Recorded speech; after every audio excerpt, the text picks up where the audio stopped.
Hey guys, it's Billie Fashion. Nizeye ko meze neza mwese. Mwasa va super. Amazina yanje ni Erika Carole.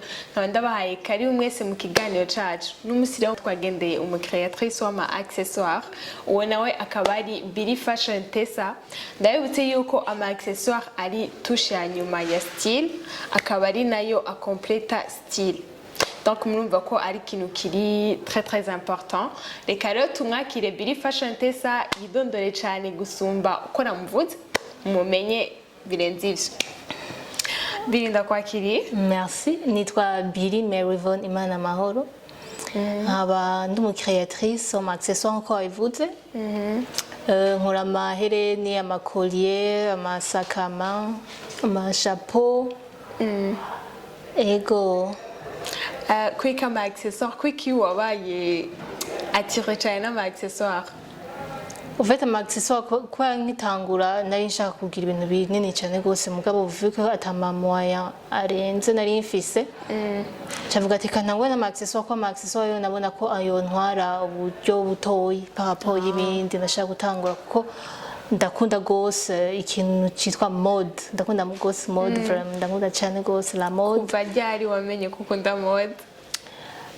Kuva nkiri umwana vraiment, kuva nkiri umwana ko narabona umuntu yambaye nkavuga ati wow umuntu araberewe, nkumva umenga no ngira akantu nkamukreya akantu kiwanje nyene nkagira création yiwanje. Bon nkabona ko aberewe mugabo nkumva umenga no kongera ko ikindi kintu kugira aberwe kurusha. Ego. Kuva ryari wakoze ikintu ciwawe chambere avuga kantu nije nagakoze? Hari muri 2019. Ego natangwa amahereni ayene wambaye.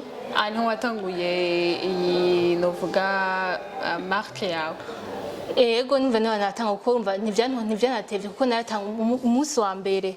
La toute première fois ntanguye gukora amahereni ama accessoires ubona yari hari muri 2019.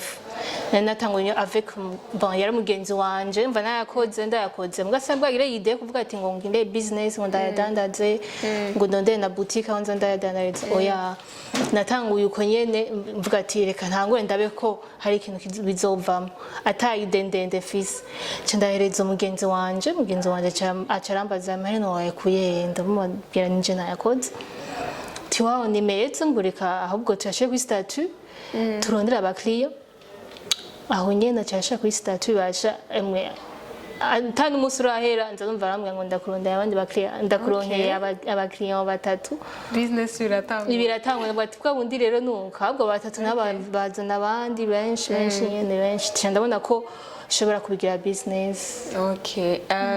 Uyu numugano uvuga ko nga mu Burundi abantu benshi bakunda kuvuga nta mahera arimwo nakazi umuntu atokora nakazi ko gukora pembeni Jean kubera nyene ubikunda nyene tu wewe ubona hari ikintu byinjiza? Abantu benshi bavuga ngo nutugenegene. Mugabo uko bimeze kose twe tugenegene ushaka kudukuramwo amahera uko abangana kose bisumba nyene kwicara atacuri kurakora kandi uzi gufisa amaboko n'amaguru umutwe naho bari make kamwe bavuga ati ntaco kijya kintu aya maherene tutugenegene nyene mubona ndadukuramwo amahera ya bus ndadukuramwo amahera yo kwambara ntarinze kugora abavyeyi. Yego je nabona ko aramfashe musanzo amahera ndonka arandepana kuko ari gibona ugasanga ayo waruronse ayo usanzwe ufise nk'udufate nka Jean de Poche aragoheranye. Mais ko mushobora guronka abakiriya nyene usanga barakoze utuntu nyene apa ugasanga nyene arashobora kwidepana nyene muri ya mahera nyene y'ibintu nyene vy'ama accessoires ugasanga nyene aragufashije nyene mu bintu bitandukanye. Wewe uravye aho watanguye naho ugeze ubu ubona hari intambwe ingana gute? Watanguye 2019 haciye imyaka 4. Yego 4 utanguye ngira nirakwira neza mugani nk'ine. Iri mu ubona wavuye he ugeze he uyu munsi? Nukuri ndafise aho navuye naho ngeze kuko natanguye nkora amahereni gusa ayo nyene wambaye niyo natanguye ayo yonyene kandi niyo n'abantu gushika n'ubu ego bro niyo gushika abantu n'ubu benshi bakunda vraiment chaque fois umuntu wese abona abatire surtout ayo mahereni nyene hanyuma ndagira nandi ma création ndagira ama design atandukanye, ndagira n'andi ma accessoires, ama collier, ndagira udusakama. Ego hari utuntu two mu mutwe nyene nkora, urumva nagiye nyene ndevoluwa nyene. Okay, iyo umuntu aje ngaha agusabye nk'impano ati jewe nambaye uku ntoza ama accessoires ukunda kukuraba cyane kuki ufatira kuki ugira umutoza? Ndaba kuntu cyane ndaba nka tayiwe nyene kuntu nimba yirabura nimba afise inzobe n'ukuntu aba yambaye nkavuga ati amahere donc niba ari agiye nko mu rubanza nkaraba ati amahere nkayo wambaye kenshi sinkunda kuyakonsa nk'abantu baba bagiye mu rubanza bivana n'ukuntu baba bambaye ko ku rubanza ushaka wambaye akantu gaba gasa neza kanzu nkavuga ati reka ndakuronderere nk'amahereni ajanye niyo kanzu wambaye canke n'ipantaro canke n'ijipo biravana nyene kenshi mugabo ndaba ukuntu umuntu abasa mu mutwe ukuntu yafunze n'ukuntu yambaye. Okay, wavuze watanguye gukunda mode ukiri muto, niki kintu ukundira mode ningiki wankira mode? Kuri jewe ikintu nkundira mode numva umenga n'ahantu ndi épanoui à chaque fois numva ikintu ca mode ba numva umenga ndaryohewe ndi épanoui numva umenga ndisanze muri ico kintu nyene au fait numva nico kibanza canje ça me définit au fait la mode me définit numva umenga ni ikintu kindefinisa numva umenga ni ikintu kindyohera cane gose ni ikintu kitandambira nahantu nyene numva nisanzura cane gose ico nankira naco mode mugabo si kucanga gusa kuko ikintu cyose gifise ibintu vyiza n'ibintu bibi. Sinavuga ngo ni ibintu bibi mugabo ni ingorane umuntu agenda arahura nazo. Nk'ubu je dufate mvuze nkaje nihereye ko ndiko ndakora ama accessoires yanje nshaka kohereza umuntu yambwiye ati ndashaka ko nkorera amaherena je n'ikanzu canke ibintu niba nshaka kwambara ukunuko. Muri ico gihe hari ukuntu usanga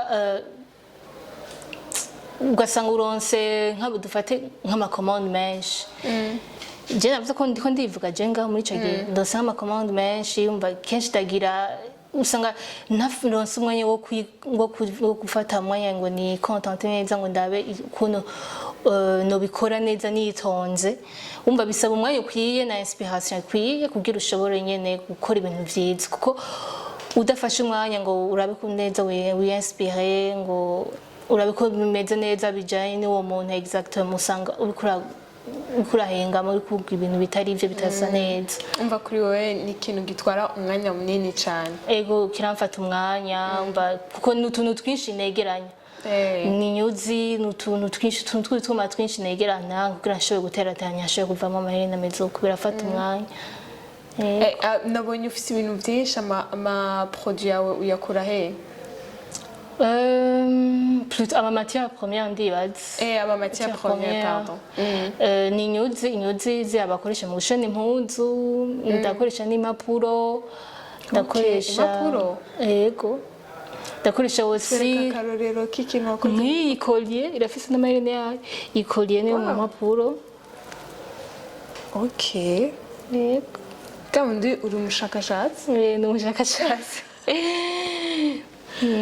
Hariho navuze mu nyuzi mu bipapuro no mu plastique ariko no mu bitenge utumorceaux tudutenge ivyo nakwaje ko abenshi bakunda kwidoga ngo barabura ama matière première ngaha mu Burundi usanga bayivanya hanze bibazimvye ugasanga nico ituma ibintu bikorerwa mu Burundi usanga bizimvye cane kurusha ibiri importe ugasanga nico ituma abantu benshi batabigura.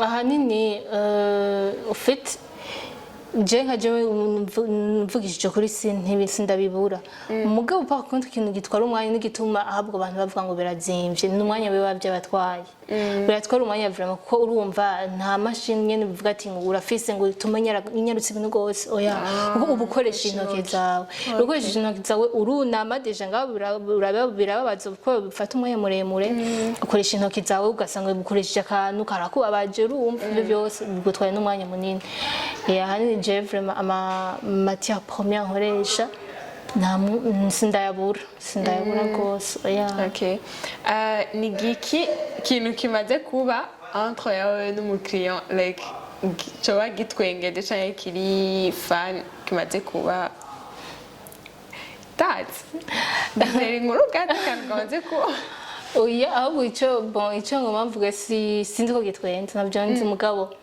nibora bishika nyene entre jewe n'abakiriya nyene batandukanye bivanye n'ukuntu umuntu aba ampaye commande hari ubwiye usanga nk'umuntu ambwira ati bi ndakeneye hereni kandi ndarikeneye no musi nyine après midi cyane retrouva ntafise amareni muri stock kubera shinga ugasanga stock yaheze sindaronka uwundi mwanya wo gukora ayandi mahereni cyane n'abamfasha nabo yene ntiturakora ayandi mahereni rero nkaca ndabiryo hereni iryo hereni nabwiye irafata umwanya muremure cyane bifata umwanya muremure mbona ko ari ibintu hava nononera umuntu bitava bimera neza nkamutevya cyangwa arikora nabi cyane ko bidakunda mugabo ri nk'ihereni naryo ritankora umwanya kenshi namubwira ati ego ni bon ndashobora kugukorera rero ugasanga ahubwo ndamwanga ngo ndashaka gukorera hereni iryo hereni ndarifise ugasanga hari iryo fise mugabo njyo mpava nkora mu mwanya nko muri 30 minutes ugasanga ndarikoze ndarimuhaye umva rero n'ibintu ndaje rimwe birantangaza navuga ati natevye ndabimenyera risk ufata tireka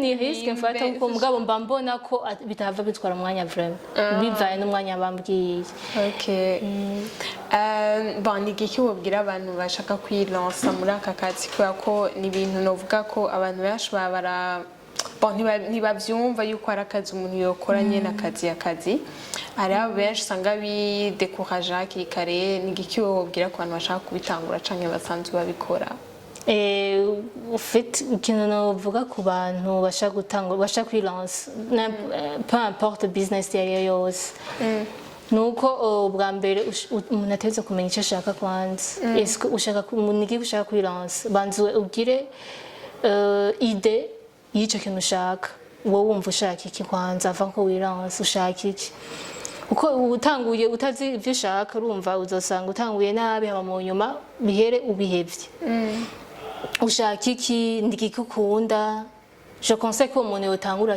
cyane cyane ku kintu yiyumvamo ta passion akaba ariyo wilansamo je nkunda ni business ndabigira business mugabo ni passion yanje kuko naho bishika sinda nkaba client pour un certain temps nibinci intege cyane nubwo nkora ikintu sinagikore neza ntibici intege kuko ndazi ko ari passion yanje rero kwilansa mu kintu ukunda avec objectif wumva nyene uri précis banza wicare ico kintu cawe ubanza ugira ama recherche wirenseigner ati nimba hari umuntu uzi yaza gutangura mwegere mubaze canke nimba uje kuri internet wirenseigner vuga ati ubaze bon urabe ukuntu bimeze iki kintu nimba ashaka gukora amahereni sinzi icyo cyose batangura gute babikora gute urumva ugire ide nyene bikira hama utangure peu importe n'amahero gufise kwa kenshi umuntu wese abashaka gutangura avuga ati nta buryo mfise nivyo ugitangura biba bigoye ukeneye amahera yo gutangura je nka jewe nta mahera menshi vyansavye mugabo quand même narifise amahera makeyi mugabo ndavuga ati ko mfise nshaka gushika ahantu reka ntangure kuri bikeyi mfise hama nzogenda tera imbere buke rero urumva kenshi ushaka gutangura ikintu uraba ukuntu ushaka kucohoyanta ico kintu cawe avec uburyo ufise mbega ibintu bizogenda gute ubone ufise uburyo bukeyi banza ufumuronda nk'akandi kazi ukora akote canke utangura ivyo bikeyi ufise ubona ko ushaka kubigutangura uko nyene utangure kwamaye mu nyuma uzoza uratera imbere buke Bombi nagushimiye cyane ko waraduhaye umwanya wo kuganira nawe tubwire ibijyanye na business yawe ndetse n'iyo mpanuro utanze kuko numva umenga ifise inguvu nyinshi bon nibaze ko mwatahuye cyane ivyo akora business yiwe ngene yatanguye ingene bimeze et surtout yuko ijambo ahereje ko mufate ivyo mukunda mubihinduremwo business bibazanira amahera kandi mwirenseigner mumenye ibintu byinshi kuba amaze kubikora aho vyapfiriye aho vyakundiye byose kugira ngo muheze mutangure aka kazi kwako murabana n'akazi quand même arafise aho yavuye naho kamushikije ndabashimiye cyane rwose mwese mwadukurikiranye mwakurikiye iki kiganiro cacu ntimwibagire s'abonner like na share commentaire yoyo please commentaire mutubwire ivyo mwiyumvira ivyiyumviro vyanyu ukuntu mubona iki kiganiro ukuntu mubona na mode burundaise en général. So à la prochaine épisode, bye bye.